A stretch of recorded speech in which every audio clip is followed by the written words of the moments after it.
नमस्कार, city web में एक बार फिर आपका स्वागत है। आज की सुनहरी सुबह में हम जानेंगे कि संतों की सेवा और निष्काम सेवा से हमारा जीवन कैसे पलट सकता है। इससे पहले अगर आपने हमारे चैनल को सब्सक्राइब नहीं करा है तो आप जरूर सब्सक्राइब कर लें और बेल आइकन का बटन दबाना बिल्कुल ना भूलें। एक बार की बात है, चौथी पातशाही गुरु रामदास जी के समय की बात है। अमृतसर में श्री हरमंदिर साहिब की सेवा चल रही थी, जिसको आज हम गोल्डन टेम्पल के नाम से जानते हैं। हरमंदिर साहिब की बनने की सेवा चल रही थी।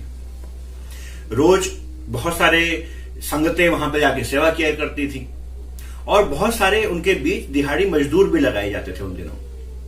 अब जब बहुत सारे दिहाड़ी मजदूर भी लगाए जाते थे तो एक समय की बात है, गुरु साहब उसी भीड़ में बैठे हुए एक व्यक्ति को देख के हंस रहे थे, मुस्कुरा रहे थे। ये व्यक्ति उस जमाने में उस जगह का, उस रियासत के राजा थे। अब ये राजा भी गुरु साहब के दर्शन करता तो गुरु साहब से जैसे आंखें मिलती तो गुरु साहब देख के उसको मुस्कुरा देते। 2-3 दिन तक ये चलता रहा। यह देख के राजा के मन में कुछ विचार आया और आप गुरु साहब के चरणों में जाके बैठे और आपने गुरु साहब से अर्ज करी कि गुरु साहब, सच्चे पातशाह, कि मैं रोज यहां पे सेवा करने आता हूं और हर व्यक्ति आपसे ये दरख्वास्त करता है कि आपकी दया की मेहर हमारे ऊपर बरसे, पर मुझे एक मन में विचार आ रहा है कि आप मुझे रोज देख के मुस्कुराते क्यों हैं। तो गुरु साहब ने फिर मुस्कुराए और बोले, चलो मैं तुम्हें एक समय की बात बताता हूं। बोले, जी बताइए। गुरु साहब ने बताया कि एक समय की बात है, ऐसे ही एक जगह पे सेवा चल रही थी जहां पे पूर्ण सदगुरु के बैठे हुए सेवा चल रही है। पूर्ण सदगुरु वहां पे बैठे हुए थे, विराजमान थे।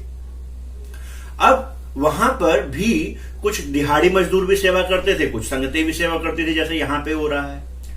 और इस जगह पे एक बार की बात है, जो संगतें फ्री सेवा करती थे, जो लोग निस्वार्थ भाव से सेवा करते थे, उन लोगों को सदगुरु दर्शन दिया करते थे और कुछ प्रसाद स्वरूप कुछ ना कुछ दिया करते थे।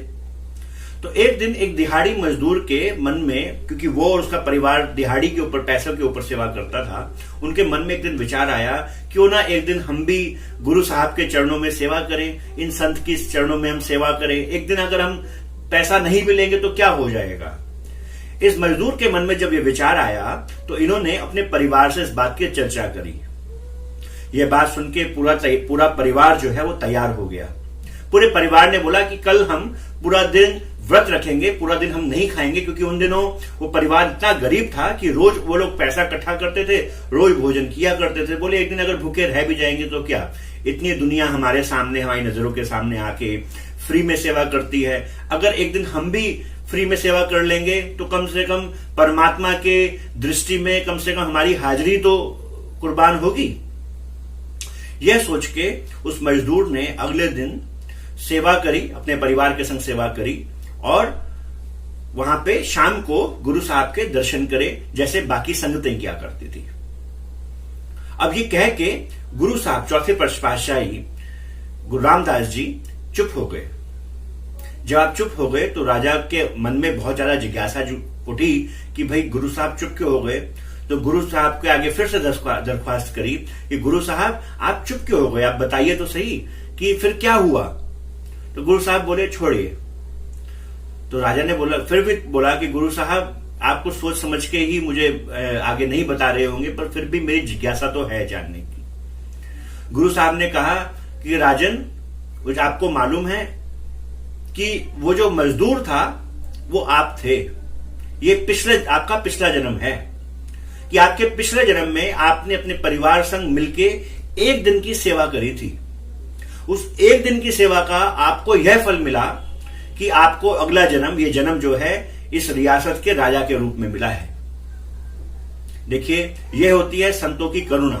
बोले, राजा का तो आपको जन्म मिला, पर साथ में यह भी पिछले जन्मों का जो आपके चित्त के अंदर प्रभाव थे, एक प्रभाव यह भी आ गया कि आप इस जन्म में भी सत्य मार्ग नहीं भूले और आप आज फिर से राजा होने के बावजूद भी सेवा कर रहे हैं। निश्चित तौर पे राजन, अगर आप इसी तरीके से इस मार्ग पे आगे चलेंगे, निस्वार्थ सेवा करेंगे और भजन भक्ति करेंगे, तो मोक्ष आपका निश्चित है। देखिए, यह होते हैं संत और यह होती है उनकी सेवा। भगवत गीता में भी यह बताया गया कि अगर हम किसी कार्य को, किसी भी जीवन के कार्य को निस्वार्थ भाव से करते हैं और परमात्मा को समर्पित करके करते हैं, तो उसका कोई भी कर्मों का बोझ हमारे ऊपर नहीं आता, और साथ ही हमारे लेखे में कुछ और अच्छे कर्म जोड़ दिए जाते हैं। कुछ ना कुछ परमात्मा की दया मेहर, आप विशेष कृपा में परमात्मा की आ जाते हैं। आज के लिए इतना ही। कल एक बार फिर मिलेंगे एक नई कहानी के साथ, एक नए आध्यात्मिक मोटिवेशन डोज के साथ। आज के लिए नमस्कार।